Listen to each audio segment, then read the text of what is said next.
My friends, let us come together for a moment of quietness, not the quietness achieved by will, not the quietness that we try to force, but the quietness that arises naturally when we turn inward, for it is only in this inner stillness that the deepest truths may reveal themselves.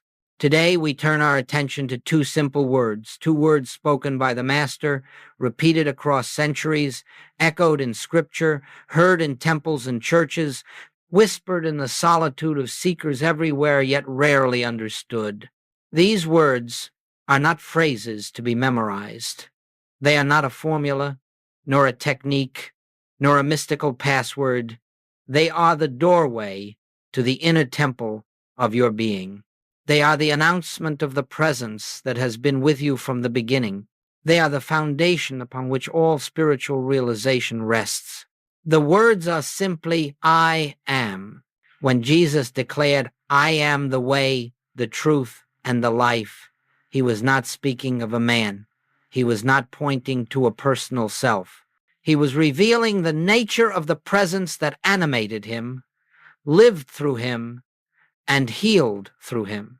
It is this very presence that has been hidden behind the veil of personal identity, misunderstood as human ego, and lost in centuries of theological interpretation. But as we gather in consciousness now, we set aside all interpretations, all inherited beliefs, all preconceived ideas.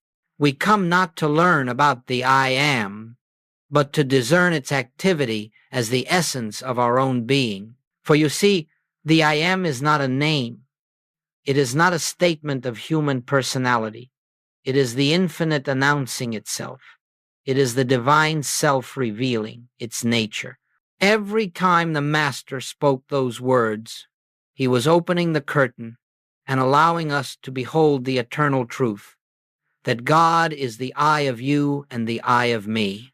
Let us linger here gently, for this is not something to be rushed. If we hurry past these words, we lose their power. But if we let them settle into awareness quietly, silently, they begin to awaken something long asleep within us. I am. Not the human I, not the personal I, but the eternal I that was before Abraham was. The I that is one with the Father, the I that needs no defense, no protection, no improvement, no strengthening. In the spiritual life, everything begins here.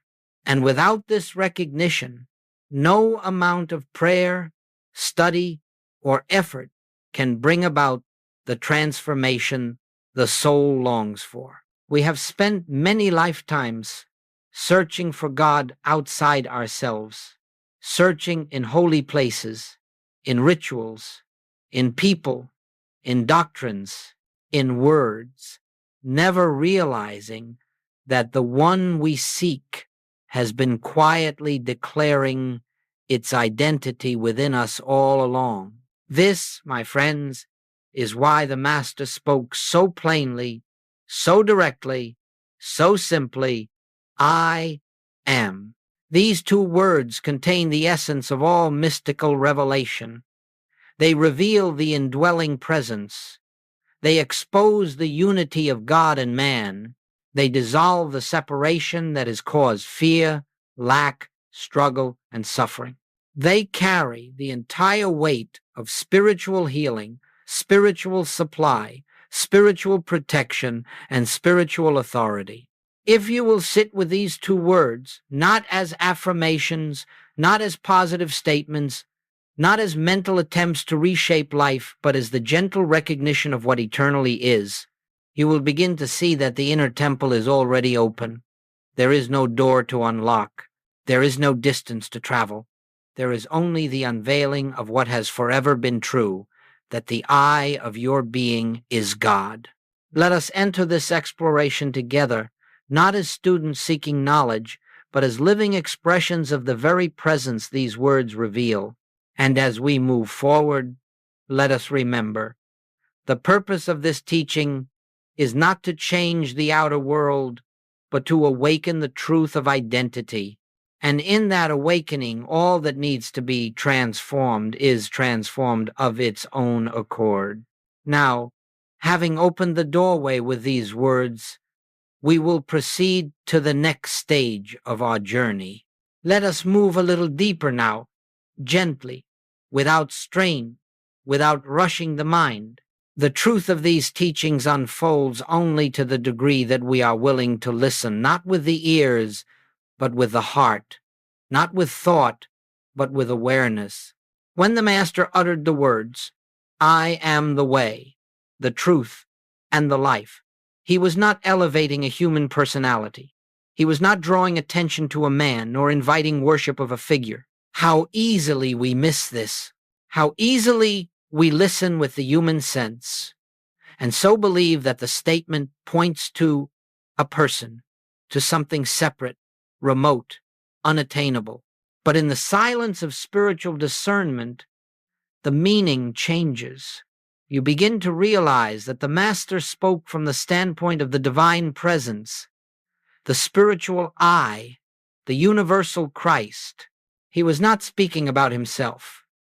He was speaking as the self that is one with God, the self that is the life of every individual, the self that cannot be confined to a single form, a single name, a single moment in history. You see, my friends, Jesus never claimed divinity for a person. He revealed divinity as a presence. And unless this is understood, we remain caught in the belief that God was present only in him and therefore absent in us. This is the great misunderstanding that has darkened much of spiritual history. Let us look carefully at what the Master said, "I am the light of the world." If these words referred to a single human personality, they would perish with the body. Yet the light did not perish. It continued to illuminate hearts across centuries. It awakened saints and mystics in every tradition. It radiated beyond time and place. Why? Because the I of that statement was not the personal Jesus, it was the Christ presence, the divine selfhood that is the light of every soul. The I that spoke through Jesus is the same I that speaks through you when you rest in spiritual awareness. You might be asking, how can this be? How can the I that animated the Master be the I of my own being? The answer is not found in reasoning. The answer comes through inner recognition, the same recognition that dawned upon Peter when he said, "Thou art the Christ." He was not identifying a man. He was perceiving the divine identity shining through the form. The Church has often taken this recognition and enclosed it around a single figure, as though the Christ were limited to one appearance. But the mystical traditions, the spiritual seers, and indeed the Master himself, taught something far greater. The Christ is not a person. The Christ is a presence. The Christ is the spiritual I am of all being. And so, when Jesus spoke the words, "I am the resurrection," he revealed a principle, not an event, not a ritual, not a doctrine, but a principle available to the whole of mankind. The resurrection he spoke of was the rising of consciousness from the human sense of self into the recognition of the divine self. And this rising is possible for anyone who turns inward and listens for the presence. Do you see now why these words are so often misunderstood? We have read them with the human mind, which sees separation, hierarchy, distance. But when read with the spiritual mind, with the inner eye, they reveal unity, oneness, the universal life that is the true identity of every individual. This is the point at which the teaching moves from admiration to realization. It is one thing to admire Jesus. It is another to understand the consciousness from which he spoke. For in that understanding, the same consciousness begins to awaken within you, not as an imitation, not as a striving, but as a quiet recognition of what has always been true. So let us hold this clarification gently but firmly. When Jesus said, I am, he spoke not as a man about himself. He spoke as the divine presence announcing its nature. He spoke as the universal I am, which is the life of all. And the moment you hear these words as the voice of your own true self, the scriptures open, the heart opens, the inner temple opens, and you begin to walk a path not of belief, but of realization. We will, in our next section, look more deeply at how the human sense of I hides the divine I am, and how this mistaken identity becomes the root of all suffering.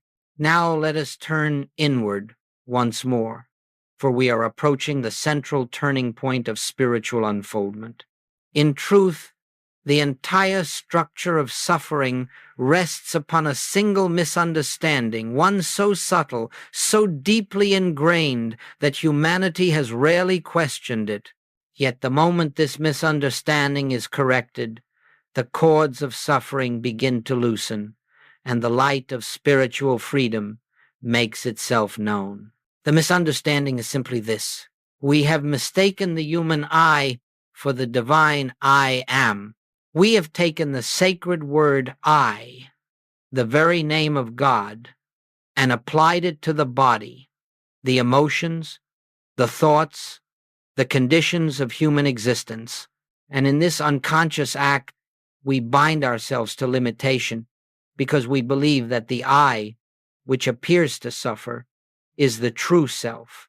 Each time we say, I am sick, I am afraid, I am lonely, I am failing, we attach the holiness of the divine I to a temporary appearance. We unite the limitless with the limited, and in that fusion arises confusion.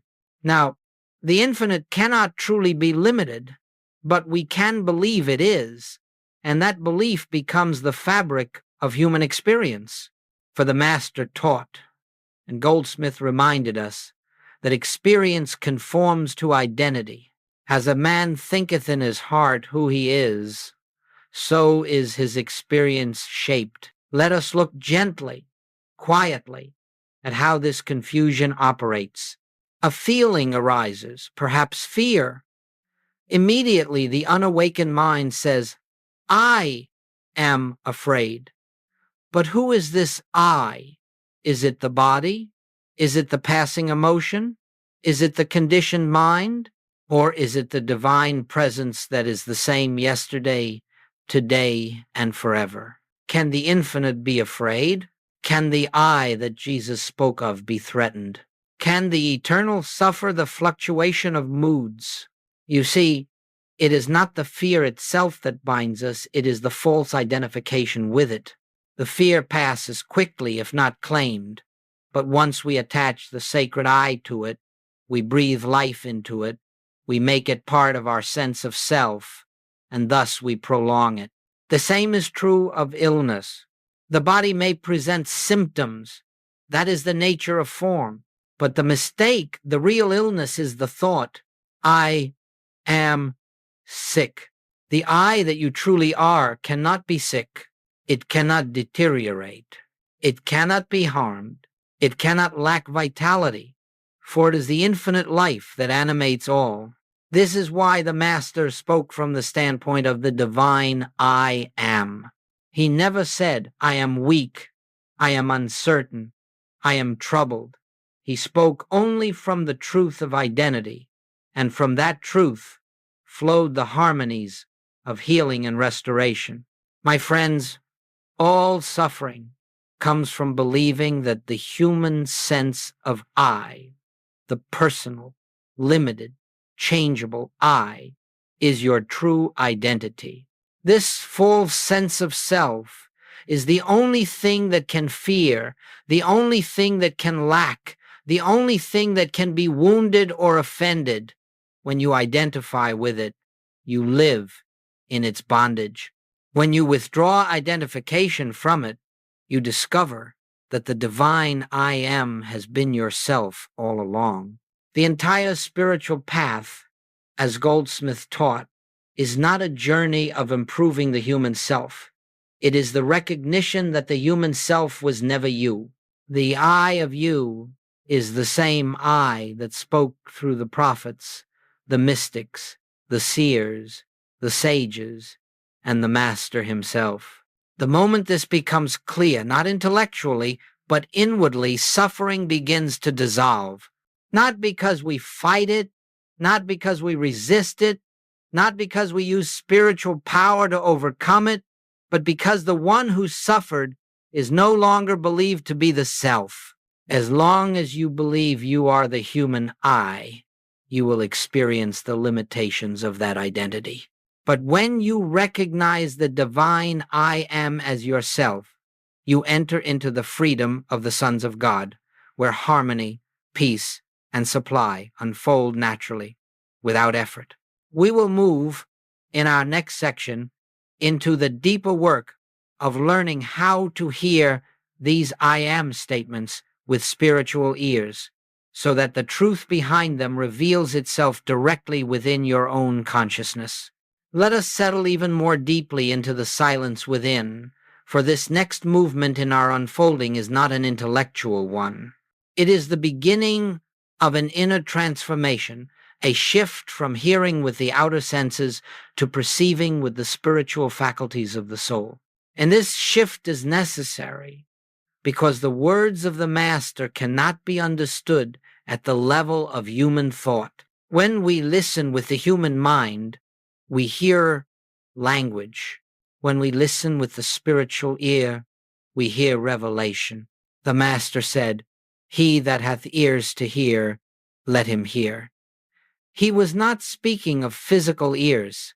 He was inviting the listener into a dimension of awareness where truth is discerned not by reason, not by emotion, not by intellect, but by a deeper knowing, an inner recognition of the presence.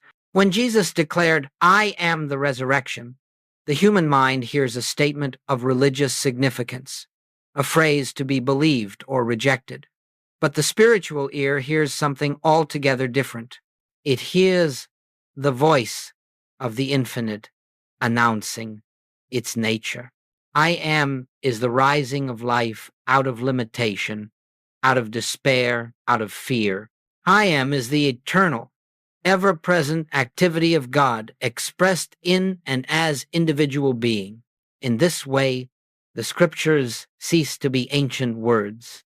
They become a living presence, speaking directly to your consciousness. You discover that you are not reading truth, you are being addressed by truth.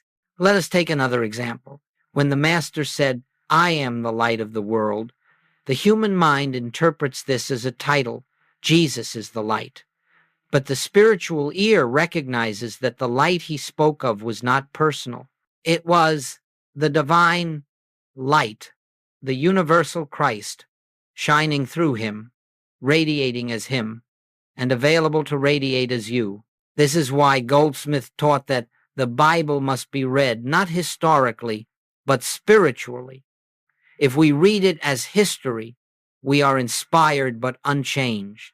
If we read it as revelation, it awakens the truth of our own identity. Now let us practice this inwardly. Let us take the statement, "I am the way." Close your eyes inwardly, not physically, but in awareness, and hear the words again, slowly. I am the way. Do not hear them as though spoken by another.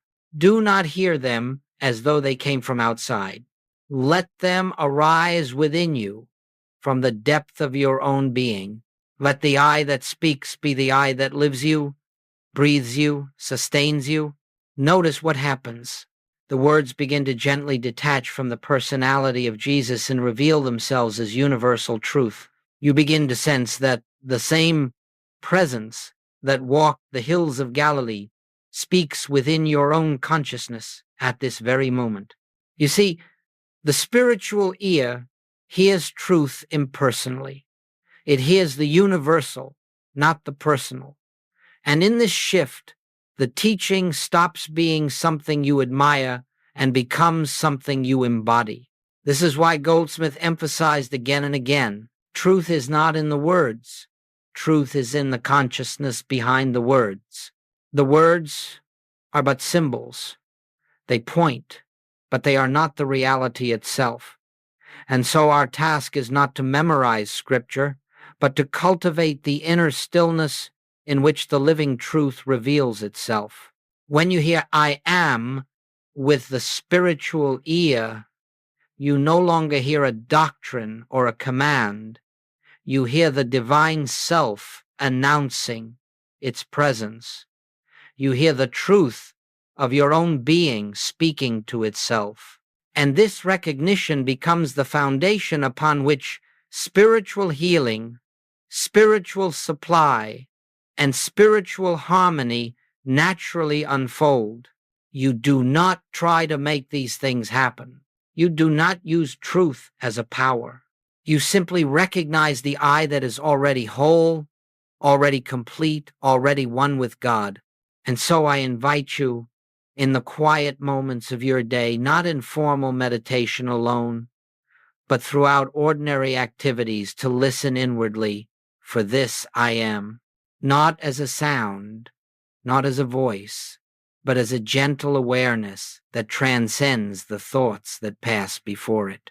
It is there, always present, always available, always whispering its identity. As you listen, the shift begins. You cease hearing the words of Scripture with the mind. You begin hearing them with the soul. And when the soul hears, it recognizes its own nature. In our next movement, we will look at the great error that arises when people try to use these holy words as techniques or tools, and why the I am can never be employed by the human self, but only revealed by divine grace. Now, my friends, let us move with gentleness into a matter of great importance, one that has confused seekers for centuries and continues to do so in our time. It is the tendency, almost universal in human consciousness, to take spiritual truth and attempt to use it, to take the holy and employ it for human advantage, to take the divine name and wield it as a personal tool. And this, more than anything else, is the cause of spiritual disappointment. You see, the sacred words I am were never given as a technique. They were never intended to be used by the human mind to accomplish human ends. They were revealed as truth, not as a device. They are a recognition, not a power to manipulate. In fact, the very moment the human self tries to use the I am, it loses all access to its real meaning. Goldsmith made this clear again and again. Truth is not a power to use. Truth is a presence to behold. Let us pause and feel the weight of that. Truth is not a power to use. It is a presence to behold. And there is a world of difference between the two. When the personal self says, I will use I am to attract health, to draw abundance, to manifest success, it has already missed the essence of the teaching. Why? Because it assumes that the human mind stands outside the divine and can call upon it like a servant. It assumes that the human being can reach into the infinite and pull forth blessings at will. But the spiritual principle is the exact opposite. The human self can do nothing. It can accomplish nothing. It cannot initiate divine activity. It cannot command God. All power is of God, said the Master, not of man, and the I am is God. So when we try to use the I am to change conditions, we are attempting to employ God as a personal instrument, and this always fails because it is built on a faulty premise, the premise that there are two selves, a little self who needs something and a divine self who can give it. There are not two. There is only one. The I am is the only self. Consider for a moment the wind. You cannot push the wind. You cannot pull the wind. You cannot command the wind. but you may stand still enough to feel its movement, and in that stillness, you discover that its motion becomes your motion, effortlessly. So it is with the I am. It cannot be grasped by the mind. It cannot be used as a tool. It can only be recognized. That is why any attempt to affirm, I am strong, I am wealthy, I am healed, is ultimately rooted in a misunderstanding. It is the human self trying to cloak itself in divine language. It is the personal ego painting spiritual colors upon itself, yet remaining unchanged underneath. Goldsmith would remind his students, you cannot make truth true by affirming it. Truth is already true. God is already the I of your being. Supply is already infinite. Life is already indestructible. Love is already the essence of your nature. The role of the seeker, then, is not to use truth, but to witness it. Not to employ the I am, but to yield to it. Not to manipulate, but to surrender. When you stop trying to use God, you begin to feel God. When you stop trying to make the I am produce results, the presence reveals itself. When you cease striving, you discover that grace has been operating all along. Let us take a moment here, a moment of silent humility. Let us acknowledge that the human self has no power.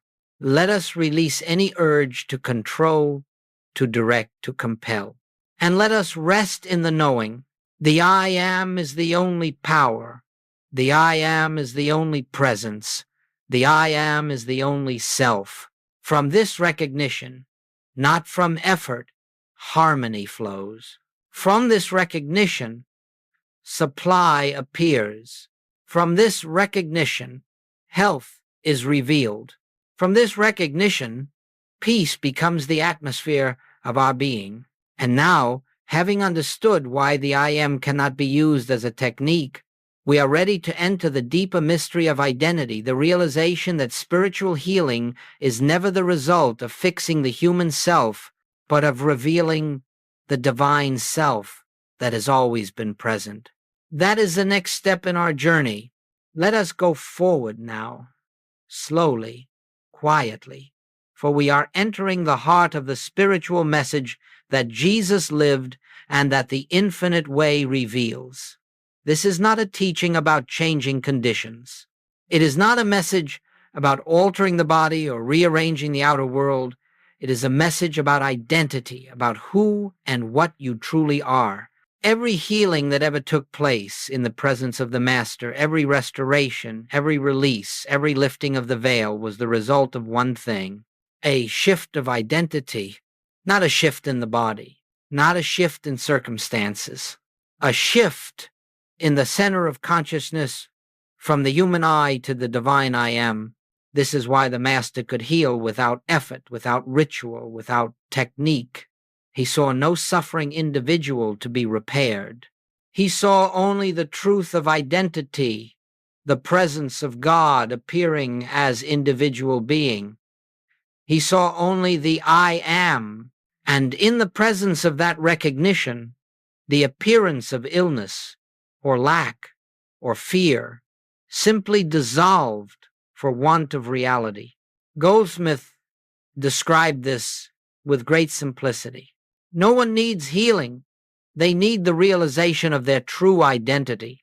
Sit with this, let it sink into the heart. We are not trying to fix the outer picture. We are awakening to the truth that the picture never described, the self. Consider the woman who suffered from chronic pain. She came seeking healing, believing that something in her body had to be changed. She had tried everything, medicine, prayer, effort, and nothing had altered the condition. But when she sat in the silence with the truth that the I of her being was God, that the divine I am was the essence of her life, something subtle began to shift. She saw, perhaps for the first time, that the pain belonged to a sense of self that was never her true identity. The body may have had symptoms, yes, but the I that she truly was, the I that lived her, the I that knew her, The I that sustained her remained untouched, uninjured, whole. And as that recognition deepened, the suffering began to fade, not because she battled it, not because she affirmed over it, but because she no longer identified herself with the one who suffered. She rested in the truth that the I am cannot be in pain, and the illusion could no longer hold. The same principle applies to supply. There was a man whose business seemed on the brink of collapse. His fear was great, for he believed his identity was tied to the business, tied to the success or failure of outer conditions. He prayed desperately for God to intervene, but nothing changed because he was praying from a false premise, the premise that supply comes from outside and that he was separate from the source. When he encountered the teaching of the I am, he discovered something revolutionary. God is not the giver of supply. God is the I of your being, and that I is infinite supply itself. The moment he recognized this not as theory, but as felt truth, fear loosened its grip. He stopped praying for supply and began resting in the truth that supply is an activity of consciousness, not a condition of matter. Slowly, opportunities opened, ideas flowed, and the outer form rearranged itself to express the inner recognition. You see, the outward change is always the last part of healing. The first part is identity. All fear, all disease, all lack, all loneliness, every discord of human experience arises because we identify ourselves as a separate, struggling, finite creature, separate from God, separate from wholeness, separate from the I that Jesus revealed. As long as this false identity stands, suffering must follow it like a shadow. But the moment we recognize even faintly that the I of our being is God, that the I am is the only self, the shadow begins to disappear, not because we fight it, but because we have turned toward the light. Spiritual healing, then, is not a battle. It is not a project. It is not a matter of using God to fix the human condition. It is the quiet realization that the human condition never described your true self. The I am has never been sick. The I am has never lacked. The I am has never feared. The I am has never been alone. And the more we rest in this realization, not with strain, not with effort, but with deep humility, the more harmony flows of its own accord. Grace reveals itself not as something given, but as the nature of the I that you are.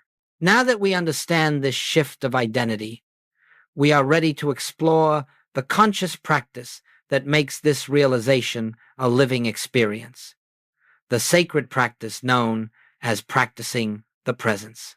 This will be the next step in our unfolding.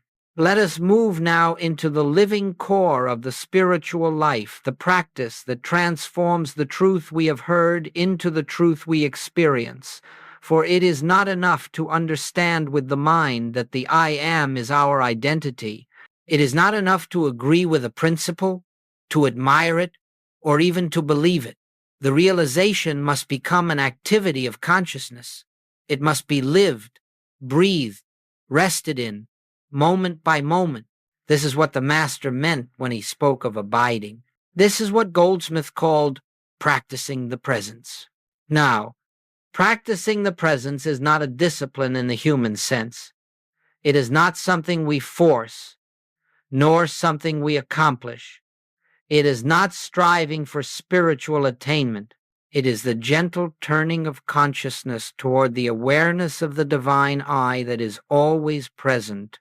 It begins with a pause, not the pause of the intellect, but the pause of the soul, the moment in which we withdraw attention from appearances, from the world of effects, from the rush of thoughts, and allow ourselves to sink inward where the still small voice makes itself known. This pause can happen anywhere, in the midst of work, in a moment of fear, during ordinary tasks, or in the quiet of meditation. The place does not matter. because the presence is not in place. It is in you, as you, expressing itself through you. Let us consider how this unfolds. You may be facing a challenge, perhaps a physical discomfort. The mind wants to rush forward, to name it, to claim it, to fear it. But in that very moment, you pause, you step back inwardly and ask gently, without effort, who is this I that is aware? You do not answer with words. You simply rest in the question, and slowly the awareness arises. The I that is aware is not the body. The I that is aware is not the sensation. The I that is aware is the I am the presence of God. In that recognition, even if it lasts only a moment, the fear loses its ground because you have remembered that the divine self cannot be touched by changing conditions. Another moment. Perhaps a sense of lack appears. The mind reacts. It plans, calculates, worries, but you pause. You withdraw from the picture, and you turn inward to the presence that has never lacked, never hungered, never been dependent on circumstances. You feel, not think, but feel the truth. I am is my supply, not the job, not the bank account, not the world. The I of me is the infinite source. And in that moment, you have practiced the presence. Practicing the presence is not about repeating phrases. It is about recognition. Recognition of the one who lives you. Recognition of the one who breathes you. Recognition of the one who is your life. You may be washing the dishes, and you pause, not outwardly, but inwardly, and feel the invisible life that animates your being. That moment is practicing the presence. You may be walking down a street and suddenly become aware of the same presence within every person you pass. That recognition is practicing the presence. You may be burdened by a sense of responsibility, and in the quietness you perceive that the work is not yours, but God's expressing through you. That relinquishment is practicing the presence. This practice does not require time. It requires awareness. It requires the willingness to step out of the belief that the human sense of self is the doer, the thinker, the chooser, the controller of life. As you develop this habit of turning inward, not as a ritual, but as a natural response, something begins to happen. You begin to sense an invisible companionship, an inner assurance, a presence that goes before you to prepare the way, that stands behind you as your protection, that lives within you as your sufficiency. This is not your imagination. This is not autosuggestion. This is the activity of the Christ, the I am, made tangible in consciousness. And as you rest more frequently in this awareness, you will discover that harmony begins to unfold without your personal striving. Problems dissolve without your intervention. Guidance comes without your seeking. Peace establishes itself as the atmosphere of your being. This is why Goldsmith said, "Do not try to make anything happen. Rest in the presence and let grace reveal what already is." Practicing the presence is not a means to an end. It is the end, because the goal of the spiritual life is not the improvement of human experience, but the realization of the I that is God. And it is in this practice that the false sense of self begins to grow quiet, and the divine self begins to shine through, until one day you may discover that you no longer turn inward to find the presence, you live from the presence. You no longer pause to remember truth. Truth becomes your abiding state. In our next movement, we will explore what life becomes when this presence is recognized in relationships, in work, in challenges, and in every corner of experience. As we continue in this unfolding, Let us come again into the quiet realization that all spiritual progress is an expansion of consciousness. It is not something that happens to the outer world. It is something that happens within you, a dawning, a softening, a deepening awareness of the presence that has always been there. Practicing the presence prepares the ground. Living from the I am is the harvest. When the recognition of the I am begins to take root in consciousness, life itself undergoes a subtle but profound transformation. And this transformation does not begin with the outer picture, it begins with the end of fear. Fear arises only when we believe ourselves to be separate from God, separate from our good, separate from the source of life. But in the realization of the I am, this sense of separation dissolves, and with it the entire world built upon it. Let us look gently at how this unfolds in daily experience. Fear loses its authority. You may face a situation that once would have frightened you, a diagnosis, a financial concern, a relationship conflict. But now, something within you knows, the I that I am is untouched by this. The I that I am cannot be threatened. The I that I am is the presence and power of God. You do not deny the appearance. You do not fight it. You simply no longer grant it identity. And as you stand in that recognition, fear loses its foundation. It cannot exist where there is no sense of separation. Goldsmith often said, fear disappears in the presence because there is nothing left to fear. This is not courage. This is not positive thinking. This is the natural peace that comes from knowing who you are. Lack cannot survive the awareness of infinite supply. To the human mind, supply seems to be in things, employment, investments, people, opportunities. But when you live from the I am, supply is recognized as spiritual substance, the infinite outflow of the divine presence. You no longer look outward for your good. You no longer fear the loss of channels. You no longer cling to form. You rest in the truth. The I of me is the fullness of supply, appearing wherever needed. And in this resting, you find that supply comes not through manipulation, not through effort, but by grace. One channel may close, yet 3 others open. One path may end, yet a better one appears. The outer flow reflects the inner recognition. Relationships become harmonious by identity, not effort. When you know the I am as yourself, something beautiful occurs. You begin to see the same I am in others.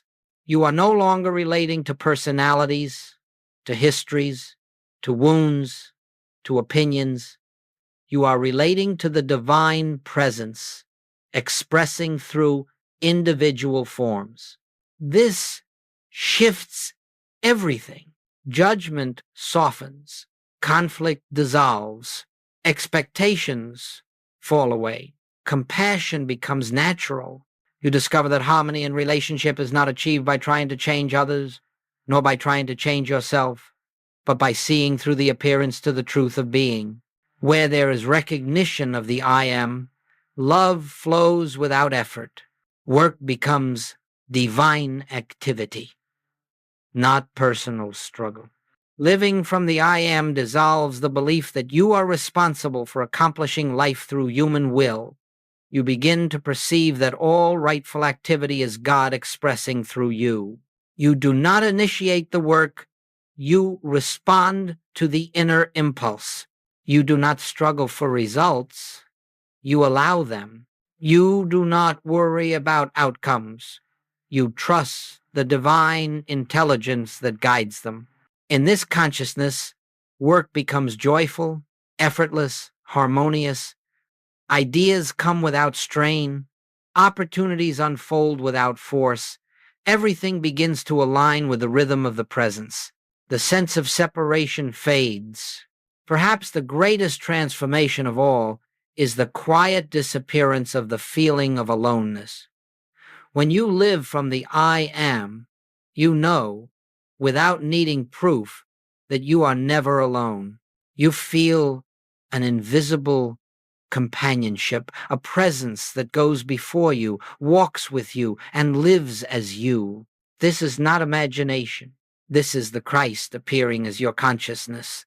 In this awareness, you no longer look to the world for validation or security. You no longer depend upon outer forms to confirm your worth or your purpose. You rest in the realization, I and the Father are one. This is not a statement of belief. It is the felt truth of being. And from this truth, life becomes an expression of peace. Decisions become simpler. Actions become inspired. Even challenges carry a different texture, for you no longer meet them as a frightened human self. You meet them as the presence itself. As this awareness stabilizes, you discover that the world has not changed. You have changed. You have awakened to the reality behind the world, and now the world must conform to the consciousness that beholds it. And so, my friends, living from the I am is not a mystical state reserved for the few. It is the natural state of all who recognize their true identity. It is the end of fear, the end of lack, the end of separation, because it is the end of the false sense of self. In our next and final movement, we will gather all of this into a closing recognition, a gentle return to the inner chamber, where the I am stands revealed as the only presence and power of your life. And now, my friends, let us return quietly, gently, to the place where all spiritual truth begins and ends within. Let us draw inward, as though we were entering the sacred chamber of the heart, where no noise of the world can intrude, where the concerns of the outer life fall silent, where only the presence remains. For everything we have spoken of, everything we have contemplated, everything we have opened ourselves to in this journey has been pointing to one revelation, one secret, one living truth. The I of your being is God. The I am is your true identity. This truth is not to be believed. It is to be recognized. It is to be rested in. It is to be lived. There is nothing to acquire. There is nothing to become. There is nothing to achieve. The infinite presence that walked the hills of Galilee, the infinite life that animated the Master, the infinite light that he declared as the way, the truth, and the life. That very same presence is the I that looks through your eyes, breathes your breath, beats your heart, sustains your existence. You do not move toward God. You awaken to the truth that God is the one living you. You do not rise through levels of consciousness. You discover that consciousness has always been one. You do not travel a path to reach the divine. You remove the veils of false identity and behold the self that has never left you. This is the entire secret of spiritual life. The I am is already here, already whole, already complete, already expressing. And when you touch this truth, even for a moment, the shadows of fear lose their reality. The pressure of striving disappears. The burdens you once carried begin to dissolve, not because they have been solved, but because the one who carried them has disappeared. You are no longer the struggling self. You are no longer the anxious self. You are no longer the separate self. You are the I am, appearing as individual expression. Let us sit for just a moment in this awareness. No effort, no reaching, no seeking, simply abiding. Feel the silence, not the silence around you, but the silence within you. Feel the stillness, not the stillness of the room, but the stillness of the presence. Feel the life, not the life of the body, but the life that is eternal, infinite, incorruptible. In this stillness, you may sense what Goldsmith sensed, what the mystics have always sensed, that the presence is closer than breathing, nearer than hands and feet. It is the very essence of your being. It is the self behind all selves, the light behind all forms, the life behind all appearances. And so we leave this time together as we began it, not as seekers, not as students, not as human beings trying to become spiritual, but as the very expression of the divine I, awakening to its own nature. Carry this awareness gently. Let it grow in the quiet moments. Let it speak in the pauses between thoughts. Let it guide without words, without commands, without effort. And as it does, you will discover that the journey is not forward, but inward, not upward, but deeper, not toward God, but into the realization. I am. Nothing more needs to be said. Nothing more needs to be done. Rest in this truth. Abide in this truth. Live from this truth. And the grace that goes before you will make all things new.